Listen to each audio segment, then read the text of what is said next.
Welcome to the continent. I'm your host, Aaron, and on this podcast, I'm learning about how the war in Ukraine is impacting politics, society, and security in Europe. Each episode focuses on one country in particular, and I'm joined by local experts to learn not only about the big questions, but also how the war is impacting the lives of regular people. So far, I've visited, in quotes, Germany, Poland, Sweden, and Finland. So if you're joining us for the first time, I encourage you to listen to those episodes too. This episode, however, I'm making an exception. This is the Baltic Power Hour, and over the next 60 or so minutes, you'll be hearing about Lithuania, Latvia, and Estonia. Now you may be thinking, wait a minute, aren't each of those countries unique places with unique identities and unique histories? The answer is yes, but here on the continent, we have a lot of grounds to cover. So, in the interest of doing that in a speedy fashion, we had to clump them together. This is also a special episode because it's a double feature. You'll hear from two guests, one after the other, each sharing their own view on how the war in Ukraine is impacting the local situation.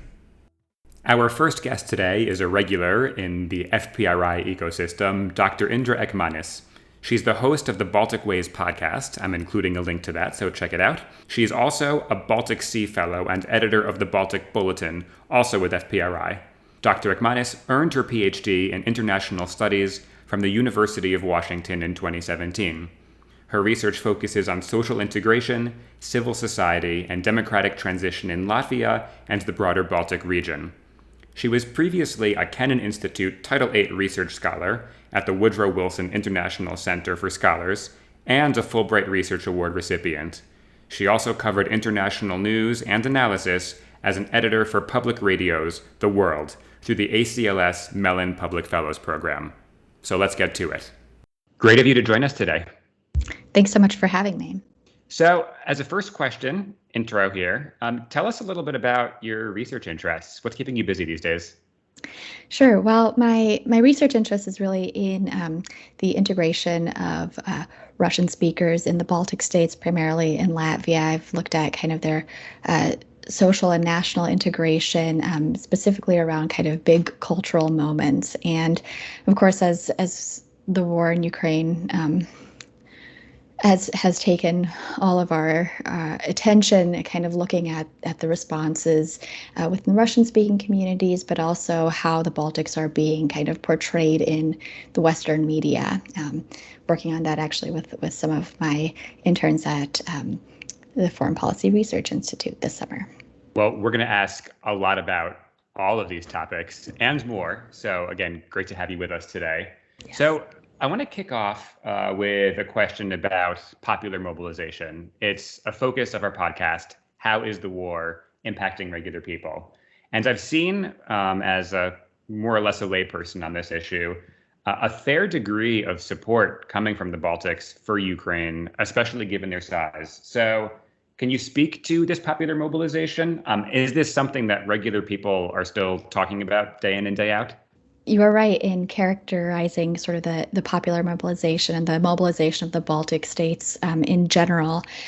There's been really significant popular interest and concern and demonstrations surrounding the war in Ukraine. In the very early days, we saw these sorts of huge protests happening, these concerts of support, demonstrations against the sexual violence and war crimes. And, Ukraine remains kind of on the front pages of the news websites in the Baltic countries. We have seen this kind of popular support trickle down into kind of financial contributions. You might have heard Lithuania kind of crowdfunded this like $5 million or 5 million euro fund to donate a military drone to Ukraine. They happened to raise this amount of money in just 3.5 days. And, these are small donations between $5 and $10. So, which indicates that this is like really a popular movement.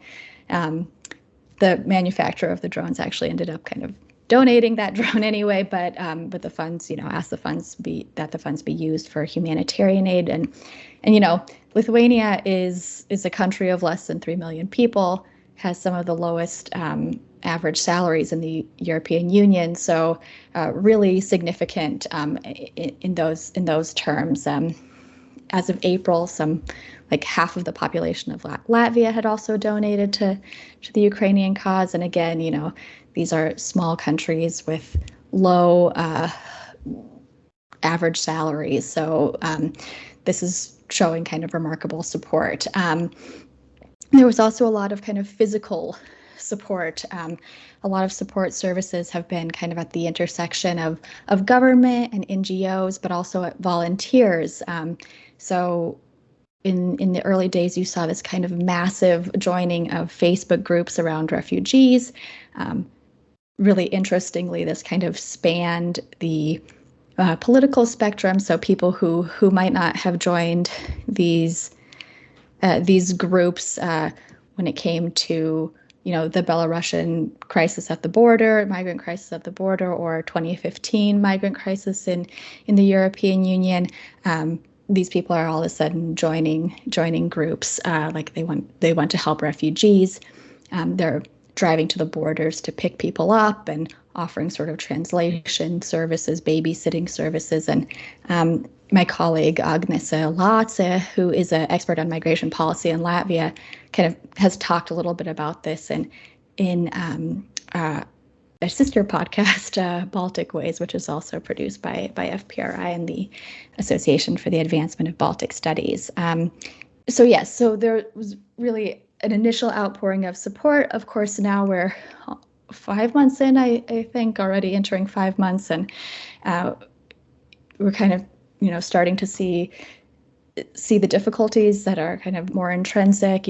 Municipalities are warning about impending houselessness for refugees if there are not kind of additional supports being offered by the government. And the numbers of Ukrainian refugees in the Baltic States are really huge. So over 57,000 in Lithuania, over 30,000 in Latvia, and 40,000 in Estonia. And when you're talking about populations with 1, 2, and 3 million people, even a little less in some of those cases, that's 1% of the population, or in Estonia's case, 2.5% of the population. So we're seeing that it's having a pretty significant effect. And you also mentioned, the Baltics have really been kind of punching above their weight, certainly in military support and definitely in public discourse. They're at the top of the list when you look at kind of government aid committed to Ukraine, government aid committed to refugees, as a percentage of GDP, of course, and along with Poland as well. They're really outpacing what we could call maybe old Europe or further west Europe. And in terms of sort of the international discourse, I think the Baltic leadership is also really making a strong appeal to Western news outlets. It seems like not a day goes by, or certainly not a week goes by, without seeing kind of Estonia's Prime Minister Kaja Kallas, or the foreign ministers of Latvia, Lithuania, Gabrielius Landsbergis, Edgars Rinkēvičs, commenting in the Washington Post or the New York Times or Politico or somewhere, and of course talking about the importance of supporting Ukraine, but also talking about their own security and the need to reinforce NATO's eastern flank. So a follow-up question on that, and one of the fun things doing this podcast has been to compare the experiences of the people in various countries we visited so far. So I want to compare with Poland, which has had a similar response as far as a hard line diplomatically or providing military equipment, a huge humanitarian effort, tons of refugees given the size of the country, maybe similar percentage-wise if you compare the Polish population to the Baltic population. But I want to ask about the source of this, support diplomatically and militarily. Is this similar to Poland, or maybe differently from Poland? The Baltics were constituents of the Soviet Union, maybe not very willingly. Is this about history, would you say? Certainly. I think that history is a huge factor. And you could really see this in kind of stark and perhaps unpleasant terms when you look at the reaction to Ukrainian refugees versus refugees and asylum seekers from the Middle East and Africa, where the response varied significantly. All of the doors in some ways were flung open for Ukrainian refugees. There's, probably an element of cultural xenophobia that underscores that as well. But certainly the proximity of history made it much more understandable to Baltic populations to understand kind of the plight of Ukrainians. And, what is happening now in Ukraine echoes a lot of what had happened in World War II in the Baltic states. I mean, the Baltics just commemorated the 81st anniversary of these massive deportations that occurred in the 1940s, really basically decimating their intelligentsia. And today we also know that, like some million Ukrainians have also been sort of deported to Russia or removed against their will. So certainly the echoes of history are quite loud and make a significant impact in the way that the Baltic states have responded to the crisis. It's not kind of theoretical to them, right? It's just what has already happened and what is clear could happen potentially again. We'll ask more about the echoes of history in a second, but want to segue here to the political response here. Another compare and contrast versus other European countries. So in Germany in particular, there's been a ton of political debate about the correct response towards Russia historically and even now. Poland, in contrast, maybe because of this history, has been pretty uniform in its reaction. Am I correct in understanding that in the Baltics, and again, lumping all three of them together very crassly, there may be nuances here, are there degrees of disagreement domestically between parties, between politicians on how to respond, or has this forged a sense of unity at the present moment? Yeah, I think that it has been pretty unified. Even in the very early days, you saw kind of resolutions coming out of the parliaments that included, in Latvia, for example, Harmony Party, which is a party that it has traditionally catered to Russian-speaking constituents, that all kind of condemned the incursion into Ukraine, the invasion. And there has been a pretty united front, at least kind of externally facing front, coming from the Baltics when it comes to projecting this pretty straight and narrow line about their support for Ukraine. I mean, you have, of course, kind of outliers here and there, but by and large, that support has been fairly unwavering in the public sphere. So more on the echoes of history, again, comparing and contrasting. It's the name of the game here.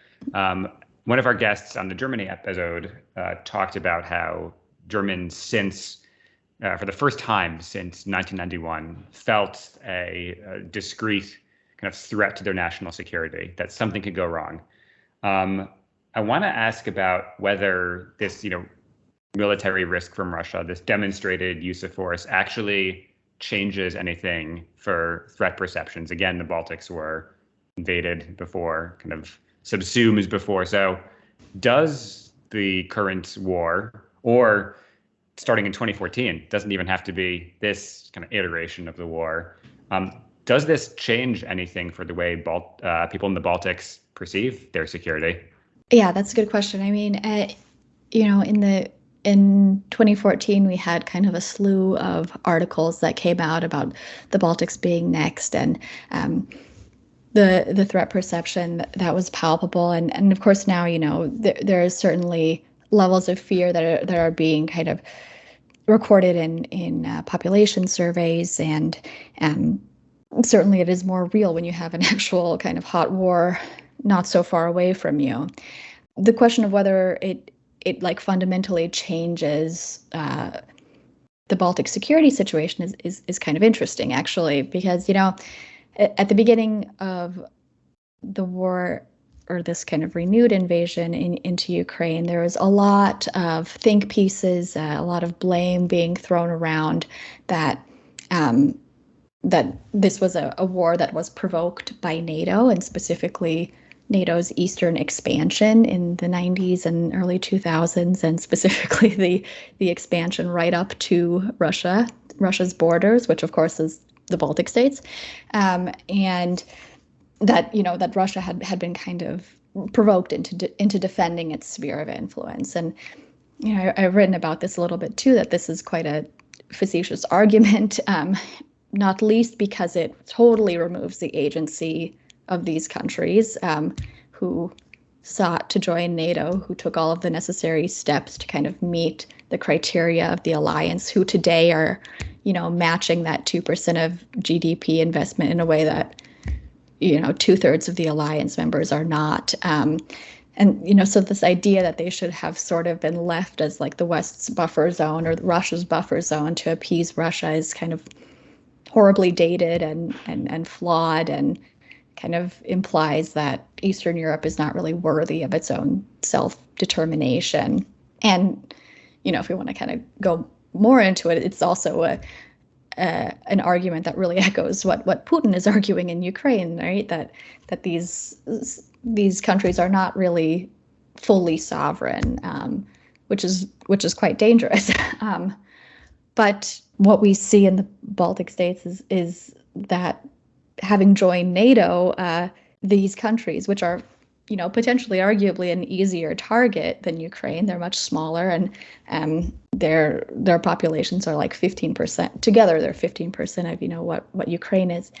They have not been invaded, right? The NATO red line has held, and they are protected precisely because of that inclusion into the NATO alliance and their integration into the European Union as well. So in some ways, kind of Ukraine shows the unfortunate and really devastating counterfactual of NATO inclusion or exclusion. In some ways, the security situation really has changed, perhaps ironically for the better in the Baltic case. The Baltic countries have not and are not naive to their kind of vulnerable position. They are not naive to the threat that their eastern neighbor poses to them, and kind of frequently invokes rhetorically. But for a long time, those fears and those concerns have been written off, even by their closest allies and partners, written off as kind of Russophobic or exaggerated, or sort of hangovers from a past and difficult history. But now, as I said, they're really those are the concerns that are making the front page of the Washington Post and the New York Times, or maybe not the front page, but at least, in the section. So that in some ways being heard has made a significant difference. I mentioned Kaja Kallas, who is like one in a sort of line of Baltic female leaders who has earned this sort of moniker, the Baltic Iron Lady. Latvian, Lithuanian presidents Vairavich, Freiberg, and Dalia Grybauskaitė also, were called these Iron Ladies precisely because they were standing up to Putin, Vladimir Putin. So she's yet another person who is kind of like showing us these really strong words, the need to increase, security in NATO's eastern flank, and she's doing it in a pretty provocative way, at least rhetorically, like just ahead of the Madrid summit, which is happening now. Kaja Kallas gave this like really grave warning that under current NATO plans, the Baltics are basically at risk of being kind of razed to the ground before NATO would be able to defend them territorially, and so this is kind of, not a hypothetical sort of situation. It's you can see kind of the impact of it in Ukraine. So bolstering the eastern flank, more troops on the ground, more air defenses, maritime defenses, is something that the Baltic states have really been advocating for, and been able to show the consequences of if that is not something that the alliance is willing to consider. So the other kind of positive security situation is the joining of Finland and Sweden to NATO, which will hopefully happen as long as they can kind of iron out these difficulties with Turkey. This significantly increases the security situation for the Baltic states, and the Baltic Sea becomes, a NATO lake, as it is said. It will alleviate the difficulty of the Suwalki Gap, which is that kind of very narrow corridor between Kaliningrad and Belarus.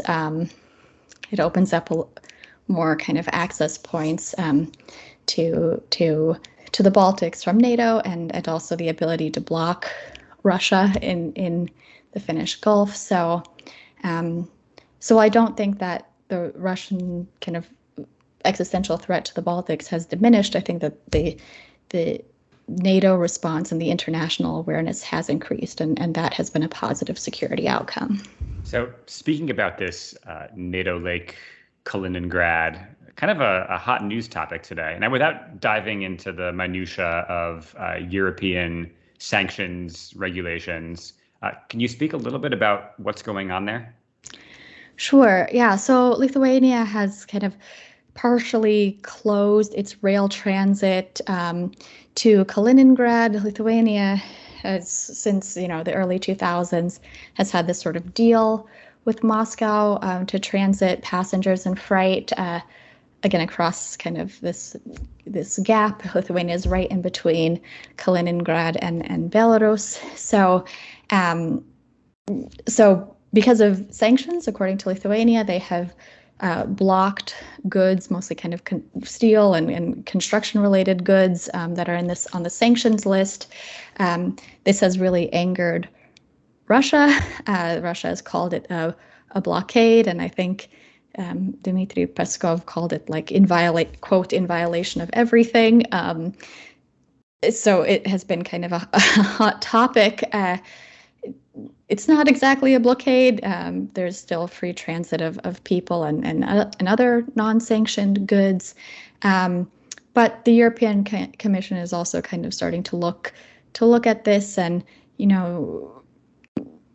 trying to figure out kind of an effective solution, because it has also increased sort of the threats coming from Russia. There's been increased cyber attacks on Lithuania, denial of service attacks and things like that. So, but on the other hand, some countries in Europe are concerned that kind of easing the sanctions on Kaliningrad is a potential form of appeasement to the Russian state. So yeah, it's a little bit of a sticky situation, and I think still kind of dynamic right now. But this. Oh, to say at the very, very least. Yes, it kind of speaks to kind of another. It speaks to another risk, right? So like certain risks of a transit corridor, and this is also a potential way to kind of provoke a hybrid conflict in some ways. That this train that runs about 100 trains at least used to kind of enter Lithuania from Belarus to Kaliningrad each month. So we'll talk more about this hybrid risk in just a second here, but we now take a brief pause. I wanted to ask you about our word of the day, maybe my favorite part of this podcast. What word have you selected?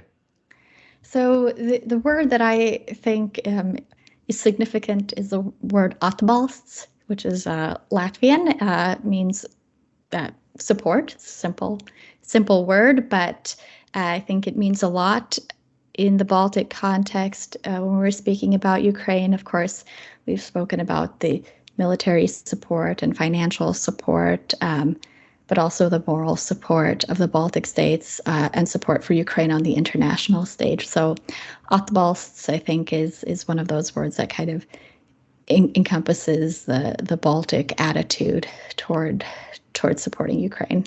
It's a very good word. They're all good words.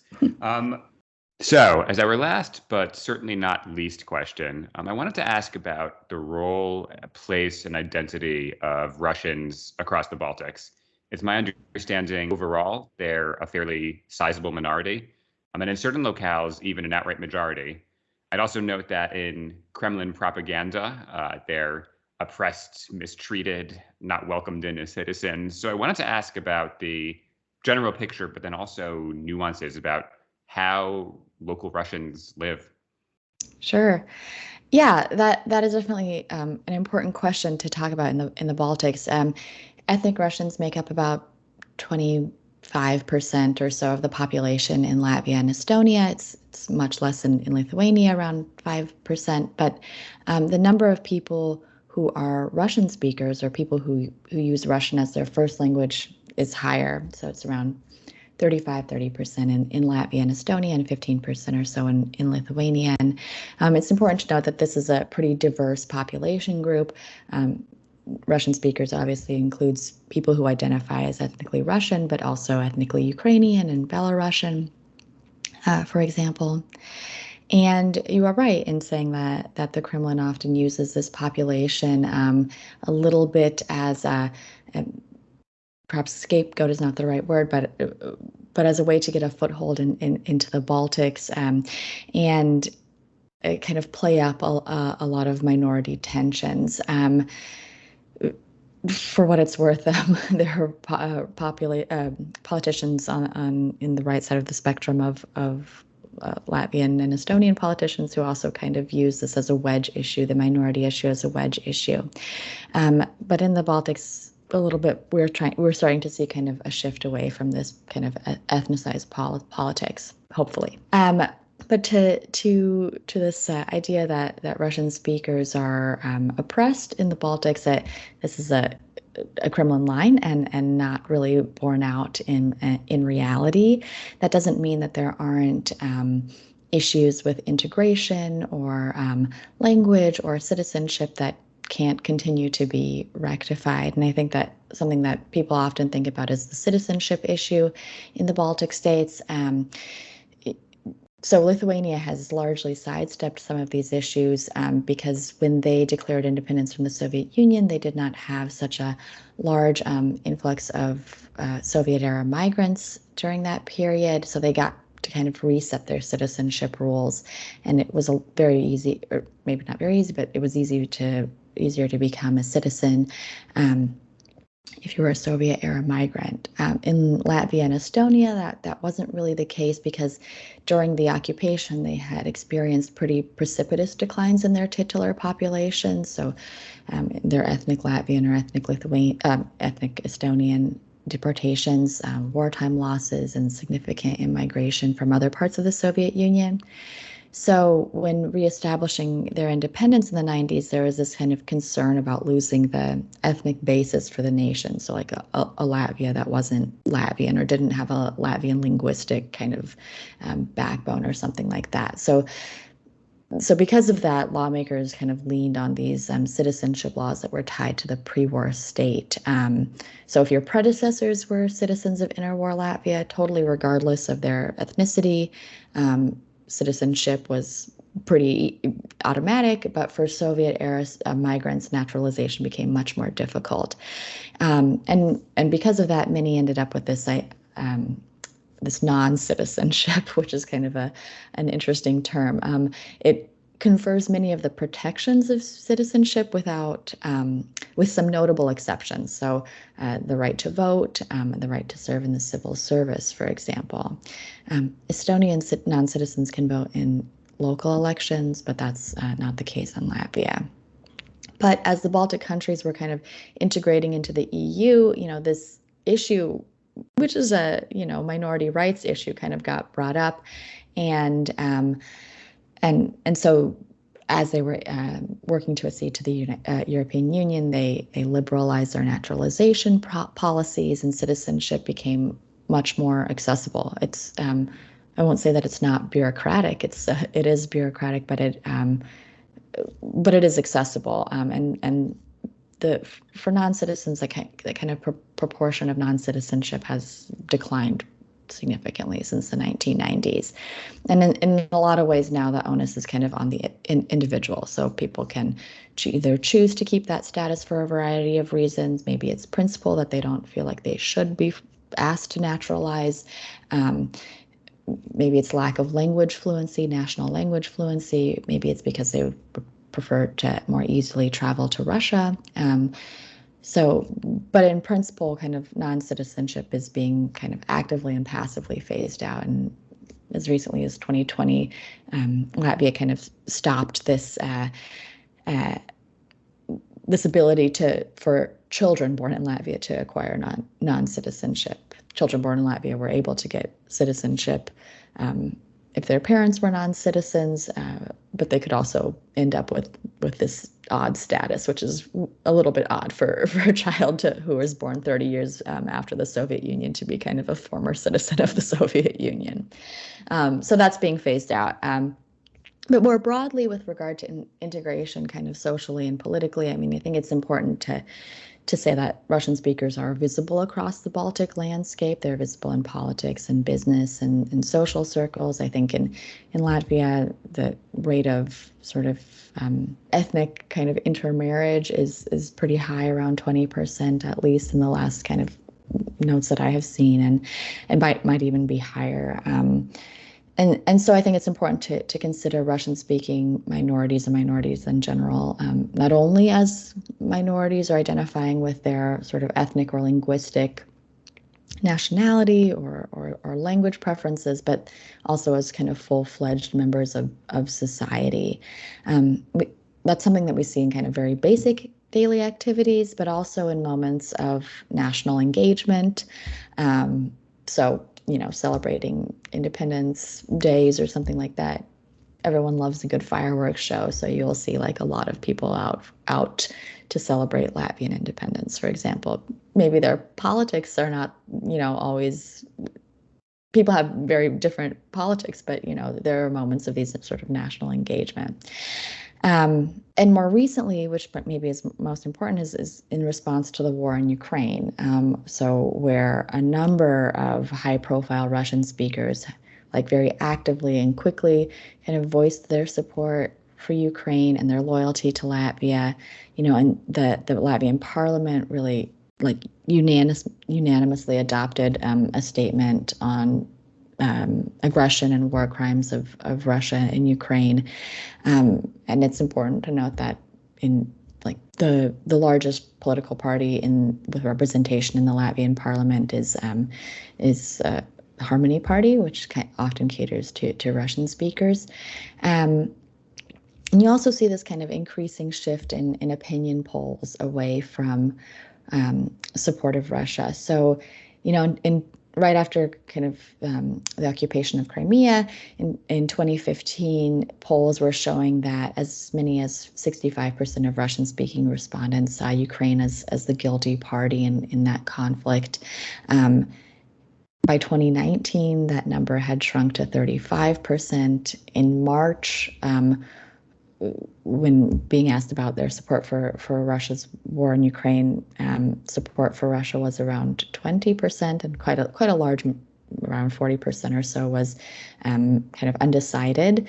But already in April, that 20% dropped to 13% among Russian speakers in Latvia, while support for Ukraine increased from 25% to 30%. So, we're seeing this kind of shift in the way that Russian speakers are engaging with the situation in Russia and Ukraine, but also just kind of reorienting their kind of thoughts around that. There certainly are, kind of challenges of disinformation and propaganda. It's easy to watch Russian television. Theoretically, it is now less easy, for example, in Latvia, which has kind of cut off many Russian television stations. This doesn't mean that Russian TV doesn't reach the population necessarily, but But people are talking about it, right? Like just as we are in the United States, the challenges of disinformation, the challenges of propaganda, and that's something that is very difficult to control in a free society. So, in Narva, in Estonia, which is a fairly Russian-speaking portion of the country, they're having these kind of active discussions. And the Baltics are also kind of becoming a home for a lot of Russian intellectuals, for journalists. For example, in Latvia, you have Medusa, which has been operating out of Riga since after Crimea. Novaya Gazeta is starting to publish in Latvia as well. TV Dodge is broadcasting from there. So the Baltics are becoming a hospitable environment to foster Russian journalists, free journalists, independent journalists. So all that to say, we can't write off these kind of moments of tension or, there are radicals certainly on all sides of any political spectrum. But I think it's important to recognize the sort of broad diversity of opinion and identity among people with ethnic Russians or Russian linguistic roots in the Baltics. And we have to be really careful about painting with too broad of a brush. And ultimately, the Baltic countries are free democracies. They're integrated into the wider Western world. And that offers a lot more personal freedom to people, for example, than their neighbors in the East. Well, thank you for that nuance. Great to have you with us today, and we appreciate it greatly. Thank you so much, Aaron. Thanks again to Dr. Ekmanis for dropping by. Up next is Martynas Smitas. Marty and I go back to our time in the tech sector, and to note there, we're speaking for ourselves only. But the reason I wanted to have him by today is because not only is he Lithuanian, but he also has about 6 years of experience in Lithuania's military. I wanted to ask about his hands-on experience with some of the security issues I'm curious about. Over the course of our conversation, we made it really explicit when he was answering wearing his military hat and when he was wearing his civilian hat. So with that said, let's turn it over to Marty. Great to have you with us today. So before we dive into the subject matter, could you quickly introduce yourself? Tell us a little bit about your background. Yeah, absolutely. Thank you so much for having me today, Aaron. So my background, well, first of all, I'm Lithuanian. I live right now in Canada, in Vancouver. My professional background, I served about 10 years in Lithuanian military. First, I graduated from the United States Air Force Academy. I have a degree in political science from U.S. Air Force Academy. And then for my professional military career in Lithuania, half of my time was in Lithuanian Air Force. I was actually deployed to a NATO air base in Šiauliai, where the NATO Baltic Air Police fighter jets are taking off. And then second half of my professional military career was as the defense analyst for Ministry of Defense of Lithuania. So after that, after military, I worked for a short time, actually together with you, for a security startup called Data Miner. I was a subject matter expert on the Eastern European desk, so analyzing open source intelligence and all the geopolitical threats stemming from Eastern European and Russian region. And after that, actually, I moved from Europe, from Lithuania. I moved to Vancouver, Canada, and I work for a tech company here locally. Fascinating, and we're going to dive a lot into your views, both as a regular Lithuanian and also as a veteran here. Actually, on that topic, I was wondering if you could speak a little bit about civil-military relationship in Lithuania. Is there a draft? How does military service work? Who joins up? How is that conducted? Yeah, so I think it's a good question. It's actually a very dynamic process. So this civil-military relationship has changed and is constantly changing still. So obviously, it's been influenced a lot by the war in Ukraine and all the geopolitical landscape that Lithuania has to face. So I would say just drastic changes in civil-military relationship just over the past 10 years. Before, we just quite recently we had like a voluntary armed forces. So in other words, like professional military, right? So you sign up for a contract and you get paid for that, and serve this amount, get paid this amount. But now slowly moving towards the conscript army, conscript like military forces. So the model that we're gonna have like soon enough is conscript armed forces, and people, usually students, will be drafted straight out of the high school. So that's the model where we're going towards to. Understood. So you were actually, you mentioned just visiting home in Lithuania. And one of the questions we frequently talk about on this podcast is, of course, the opinions of academics and experts, but importantly, how the war is being discussed, talked about, or having an impact at the local level. So I wanted to ask you, how are regular people kind of taking the news? Is this something still being talked about, 5 months in? Yes. And I can say, comparing that to do it from different perspectives, because like you said, I just came back from Lithuania. I was there for a short summer vacation for 2 weeks. And right now I live in Canada on the West Coast in Vancouver, which, Canada has a big Ukrainian population, and still a hot topic, like war in Ukraine and how we can support Ukrainians, humanitarian assistance, military assistance, all that. But going back to Lithuania, I think it's discussed much more. You can almost like feel like the tensions amongst like the local people, local populations. My family, my friends, like so like one specific example, like the whole tourism industry has almost like plummeted. We used to have like many foreigners. To begin with, we have like many foreigners, especially from Russia, come for like a summer vacation on the Baltic Sea, and that's not happening anymore. Those numbers dropped almost to zero. And but not just them, also people from Western Europe, like Germans was like a popular destination for Germans to come over, visit like Lithuania, also in the Baltic Sea, and the resort town is called Nida. Because of the tensions and threat from Russia, this tourism stream from Western Europe has almost stopped as well.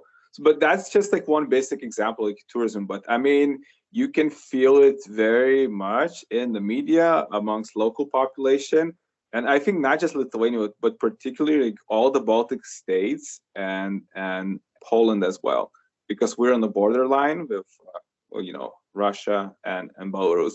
So maybe obviously not as much maybe talked about as in February or early March, because that was like a shock effect to everybody, right, when the war started. But I would say like still very much. And even if you open any major Lithuanian media, like any website or major newspaper, Ukrainian news always dominates, like the top page. It's always there on top. Very, very interesting take. So I wanted to ask you, and one of the fun things I've done on this podcast, comparing between countries. On this episode, the Baltic Power Hour, comparing with our first guest, wanted to ask about how you would describe the threat that Russia poses locally, or whether it does pose a threat at all.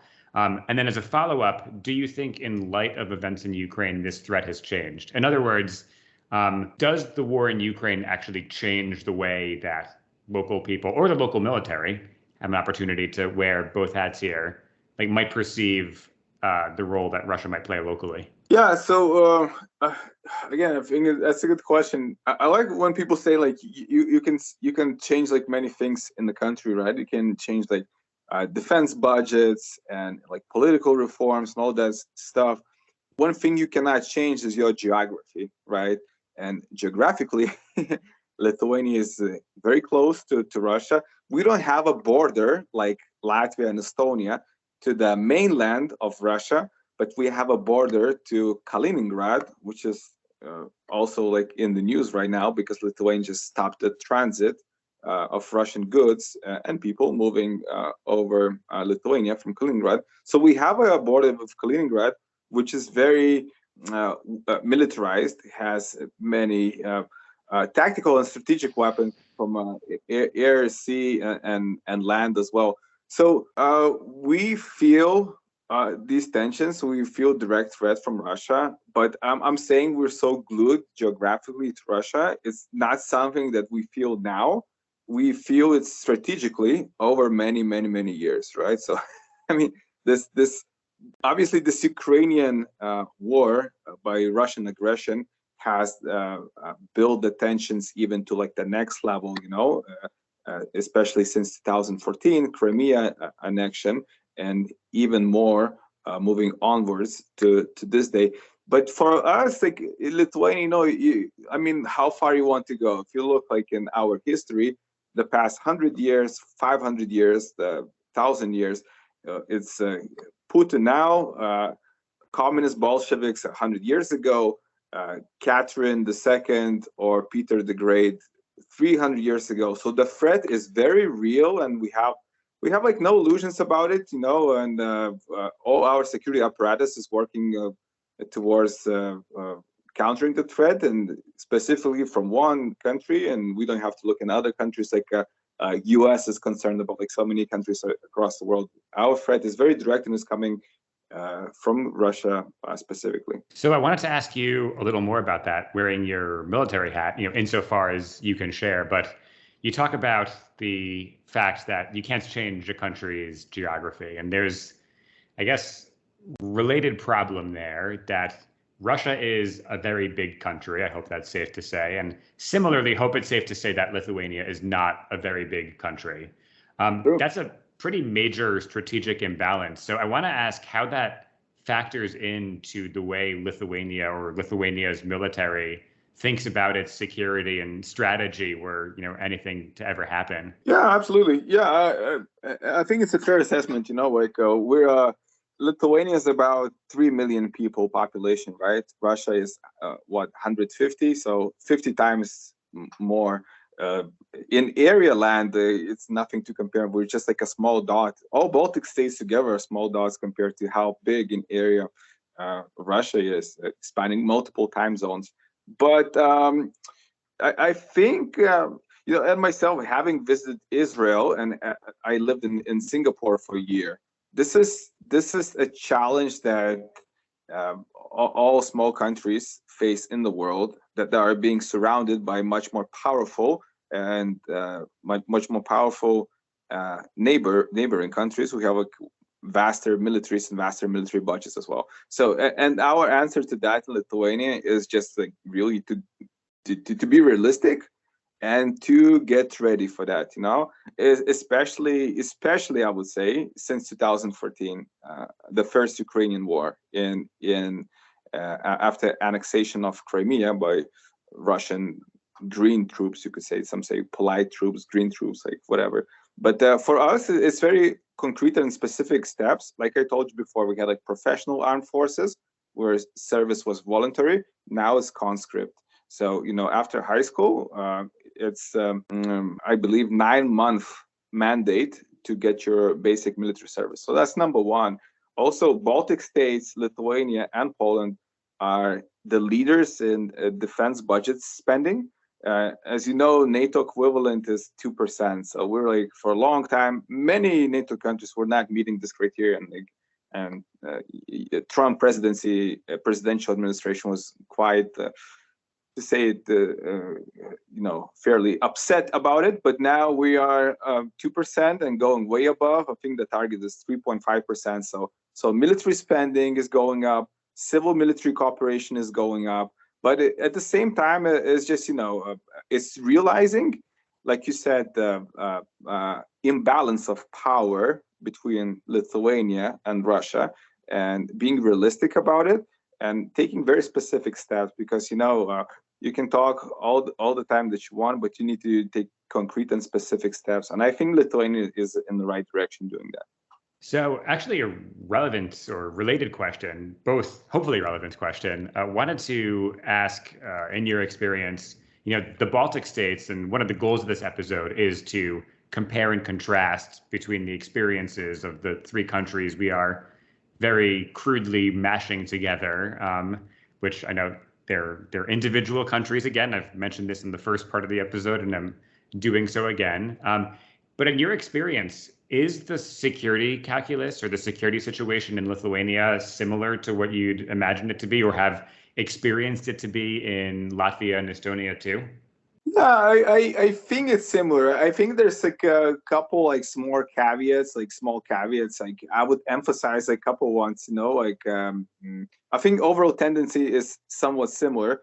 Maybe some differences is that, like I said, Lithuania does not have a border with mainland Russia, but we have a border with Kaliningrad, which is very heavily militarized, and with Belarus, which is like a servant state for Russia as well. And also we are facing this a small gap called the Suwalki corridor, which is the only land corridor for allied troops potentially to come to rescue Lithuania from the direction of Poland. It's very narrow corridor just between Kaliningrad and Belarus.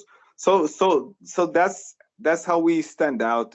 That's how we're a little bit different from Latvia and Estonia. That being said, Latvia and Estonia have direct land borders, much bigger land borders with Russia.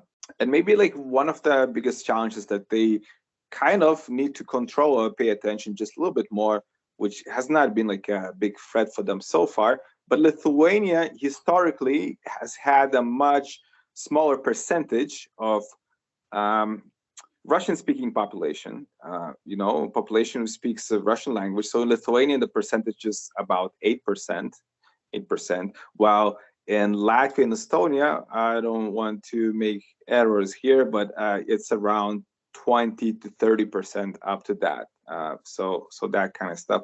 But overall tendencies are the same, populations are the same, and both countries are moving or already have moved to 2% of GDP spending for defense. So one other kind of breaking question, since actually a change since the last recording, which was a day before this recording, which is that this morning, Turkey announced that there was a deal to let Sweden and Finland into NATO. So spoiler alert, next episode will be about Turkey. But wanted to ask just a quick reaction for Lithuania, but for the Baltics as a whole. How big a deal is Sweden and Finland's accession to NATO? Does this change things significantly, or is it more codifying the way things were in the security situation? I think it's huge. It's huge news for Lithuania and for the Baltic states as well, because I was working myself, for NATO and in Lithuania, and as well I had a short deployment to UK as well, and I've been working with my Finnish and Swedish colleagues in the past on allied partnerships. So why they were not like a full NATO members, but we were working alongside us, except like they would not, I guess, in a time of aggression, they would not have to follow Article 5 back in the day because we're non-NATO countries. But now that they are, I think it makes the whole alliance much stronger, because first of all, essentially what it does, it makes the Baltic Sea basin, Baltic Sea area, the area of NATO and allied countries, because now the whole Baltic Sea, except for one short window, which is like St. Petersburg and enclave of Kaliningrad, that's where Russia has access. The rest is NATO allied countries. So really enhances the military presence as well. And for the second part, so in Lithuania and the Baltic states, we have very strong ties, not just from defense matter, but from like financial, economic, trade with the Scandinavian countries, because it makes sense. We're so close. And for example, Estonians almost speak the same language as Finnish people. All our banks, all our financial sectors are from Scandinavia. So we have like Danish and Swedish and Norwegian banks. So having formally approved this Sweden and Finland into NATO, it really makes the whole alliance much stronger, enhances its land mass by a lot, and also it enhances its security in the Baltic Sea region, which obviously from the name Baltic Sea and for the Baltic states, that's very important. That's critical. It's big news for us. Thank you for providing that take. So I wanted to circle back to this kind of topic that is true in the Baltics. You said more so in Latvia and Estonia than Lithuania, but the role of this ethnically Russian or Russian-speaking minority. So as far as society and security are concerned, how do they fit in or not fit in? And you can answer this wearing your military hat or wearing your civilian hat. What place do they have in society as far as you're concerned? Yeah, I'm just gonna put my civilian hat on, put it on because like to tell the truth, I would say it's not such a huge concern from like a Russian population in the Baltic states. And the reason why, well, I think there's two reasons. Since our independence in 1990s, those populations have been integrated quite well in Lithuanian society, right? So they either learned local languages, have jobs, have family, been living here for 30 years and have quite a good overall integration into our local Baltic systems. So that's number one.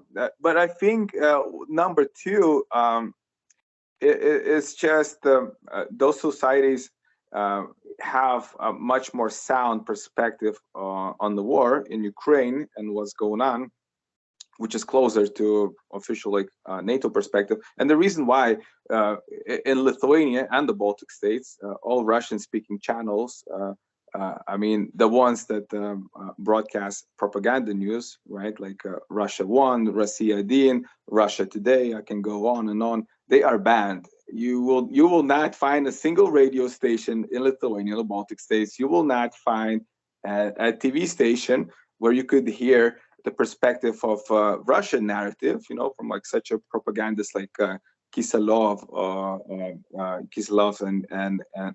and others about what they call a Russian special military operation.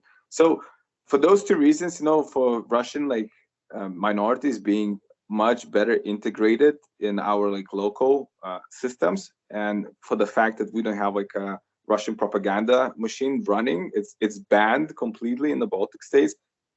I don't personally see like a big threat or a challenge from the Russian speaking population. So last question along that line, one of the narratives in DC, and you know, the joke goes, if I had a nickel every time I heard it, I'd be rich. I don't know if I'd be rich, but I could, I don't know, maybe buy myself a lunch by this point. Let's just be a little more modest here. The narrative goes like this, that one day it's the next conflagration with NATO or in Europe, and Putin is up to no good, and he gives an order in Moscow.